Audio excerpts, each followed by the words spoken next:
Meet Lori and George Schappell, world-long surviving conjoined twins. Early life, personal life, career, challenges and cause of death. Lori and George Schappell, born as Dori and Reba Schappell on September 18, 1961, are American conjoined twins.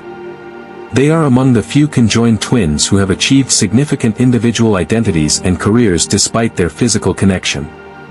The Schappell twins were born on September 18, 1961, in West Reading, Pennsylvania, 2 of 8 children of Franklin and Ruth Schappell. Their doctor gave them a year to live. They were distinct people who pursued different lives. "Get past this already, everybody," Lori said. "Get past it and learn to know the individual person." Lori and George Schappell, conjoined twins whose skulls were partly fused but who managed to lead independent lives, died on April 7 in Philadelphia. They were 62. Early life. Lori and George Schappell were born on September 18, 1961, in Reading, Pennsylvania, USA. They are craniopagous conjoined twins, meaning they are joined at the head. Their parents could not care for them due to the challenges of raising conjoined twins, leading to their adoption by another family. They grew up in Sinking Spring, Pennsylvania. At an early age, the twins were placed in an institution for the intellectually disabled in reading, according to a 2005 article in New York Magazine. Because they were not retarded, they helped the caregivers there make beds and feed other children. Ellen Weisbrod, who directed Face to Face, The Schappell Twins, a 2000 documentary, said by phone. The Schappells were institutionalized for more than 20 years until they met Ginny Thornburg, the wife of Governor Dick Thornburg of Pennsylvania, in the 1980s. Ms. Thornburg was an activist for the disabled, and Governor Thornburg closed down some state institutions for developmentally disabled people. Relaying her memories of the Schappells through Governor Thornburg's former press secretary, Paul Critchlow, Ms. Thornburg said it was clear from talking to them that they were not intellectually disabled and did not belong in the facility. She spoke to the facility's chaplain, who helped move them into senior housing in Reading. Health and medical background. Lori and George have separate brains but share a small portion of cranial blood vessels and brain tissue. They have distinct central nervous systems. Lori is the more mobile of the two, while George, who has spina bifida, uses a custom wheelchair for mobility. Lori assists George with movement, as George's condition affects his ability to walk. Personal identity. George, originally named Reba, came out as transgender in the early 2000s and changed his name to George in 2007. He identifies as a man, while Lori identifies as a woman. Despite their physical connection, they have cultivated separate interests. Lori enjoys bowling and making crafts, while George is passionate about music and writing songs. Career highlights. Lori has appeared in several television documentaries and talk shows. Contributing to raising awareness about conjoined twins and their unique challenges, she engages in public speaking, sharing their featured in multiple documentaries exploring the lives of conjoined twins, including Face to Face, The Schappell Twins, 1998, which provided an in-depth look at their daily lives and unique bond. They have appeared on shows like Oprah, Maury, and Inside Edition. George had a role in the film Stuck on You, 2003, directed by the Farrelly brothers. Public perception and advocacy. Lori and George are advocates for people with disabilities and have used their public platform to challenge stereotypes about conjoined twins and disability. Challenges. They have faced significant challenges, including health issues and societal prejudices, but have remained determined to live fulfilling lives. They reside in Reading, Pennsylvania, where they continue to live independently and pursue their interests. Their home and lifestyle are adapted to accommodate their unique physical needs and enhance their quality of life. Lori and George Schappell have often emphasized the importance of acceptance and individuality. Lori once remarked, "We may be joined at the head, but our hearts are separate." They insisted, adamantly, that they were distinct people. "We're two human beings who were brought into the world connected at one area of the body," Lori said in a short ITV documentary in 1997. This is a condition that happened through birth, and people have to learn to understand that. When they see this, she gestured to their conjoined heads, all they see is this. She added, there is much more to Reba and I than this.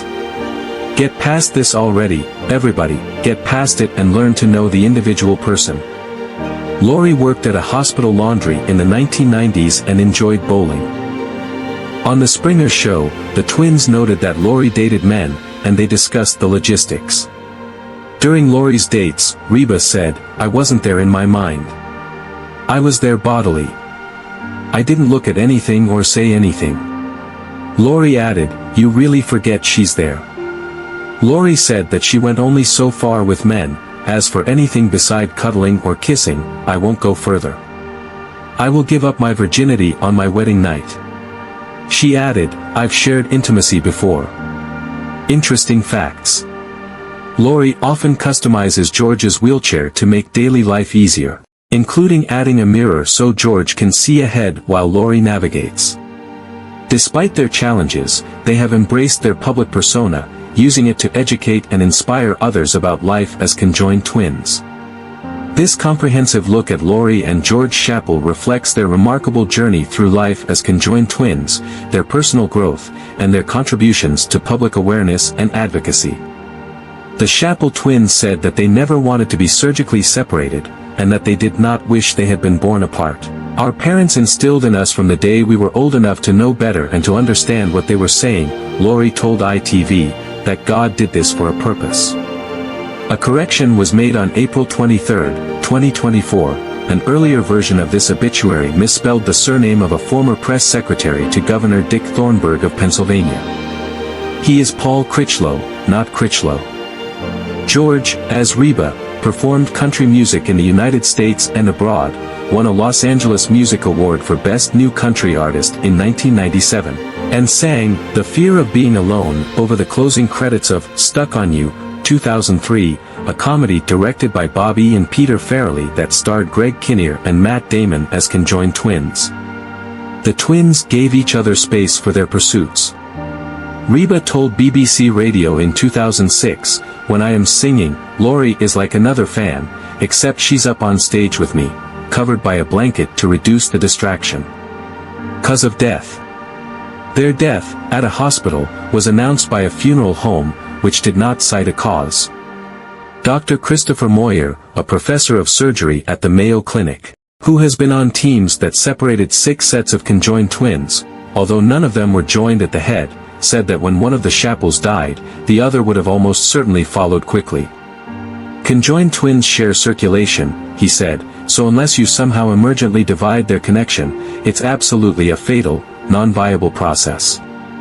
The Schappells lived much longer than had been expected when they were born as craniophagus twins, joined at the head, which is rare. They were cited as the second oldest conjoined twins ever by Guinness World Records. They were connected at the sides of their foreheads and looked in opposite directions. Lori was able-bodied and pushed George, who had spina bifida, on a stool that had wheels.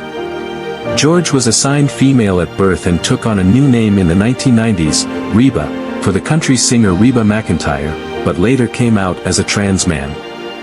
Then he put it up to we won't live past 2 or we won't live past 3, Lori told the Los Angeles Times in 2002. Each year he was wrong. We were saying the other day, if he could see us now, we're 41 and we're still here. Ms. Thornburgh later invited the twins to have lunch with her at the governor's residence in Harrisburg. She also visited them in their apartment. They are survived by their father, their sisters, Denise Schappell, Brenda Zellers and Patty Cahill, and their brothers, Rodney, Dennis and Gregory. Their mother died in 2019. Trivia questions and answers about conjoined twins. What happens if one conjoined twin dies? In some cases, conjoined twins need emergency separation surgery. If one twin dies or has a life-threatening medical event, the surgery might save the other twin's life. Elective separation surgery is a very complicated procedure. Families may need to travel to find a hospital that can do the operation. Can conjoined twins have kids? Of all the female conjoined twin sets either documented by medical authorities or referenced in ancient literary sources, in only one case were pregnancy and delivery successfully achieved by the conjoined twins themselves. Can one conjoined twin sleep? All of this suggests that the temporal organization of sleep and waking behavioral states should be highly similar in conjoined twins. Revealed almost total independence of sleep and wake states in twins that shared a common heart and circulatory system. Do conjoined twins have separate private parts? A single lower rectum and anus is common, and often the lower genital tract and external genitalia are fused. Ischiopagus represents less than 5% of cases. The connection occurs at a single bony pelvis. For normal legs may be attached, but often two of the four are fused into one malformed limb. Can female conjoined twins get pregnant? Of all the female conjoined twin sets either documented by medical authorities or referenced in ancient literary sources, in only one case were pregnancy and delivery successfully achieved by the conjoined twins themselves.